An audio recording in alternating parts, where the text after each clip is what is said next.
ሰላም አለይኩም ወራህመቱላሂ ወበረካቱ። ተመልካቾቼ እንዴት ናችሁልኝ? ከኔ ጋር ለውላችሁ አልሐምዱሊላህ። ዛሬ ይዤላችሁ የመጣሁት የፓንኬክ አሰራር ነው። ተወዱታላችሁ፣ ተከታተሉ። በጣም ቀላል የፓንኬክ አሰራር ነው። ለቁርስ በጣም ተወዳጅ ነው። ወደ አሰራሩ ስንሄድ 2 እንቁላል፣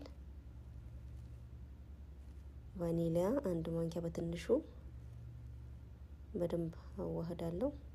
ስኳር ግማሽ ኩባያ፣ አሁንም ስኳሩን ከእንቁላሉ ጋር አዋህዳለሁ። በደንብ ማዋሃድ አለበት። በመቀጠል ግማሽ ኩባያ ዘይት፣ ግማሽ ኩባያ ወተት ድጋሚ እናዋህዳለን ማለት ነው። ከዛን አንድ ከግማሽ ዱቄት እጨምራለሁ። 1 ማንኪያ ቤኪንግ ፓውደር በድጋሚ በደንብ አዋህዳለሁ። እንዳይጓጉልባችሁ በደንብ እንዳይቀጥንባችሁ በዚህ ልክ መሆን አለበት። ምጣዳችን ከጋለ በኋላ ወይ ደግሞ መጥበሻችን በዚህ መልኩ በድብልብሉ እንጋግራለን ማለት ነው። ሁሉንም በዚህ መልኩ ጨርሻለሁ። ክብ ክብ መሆን አለበት።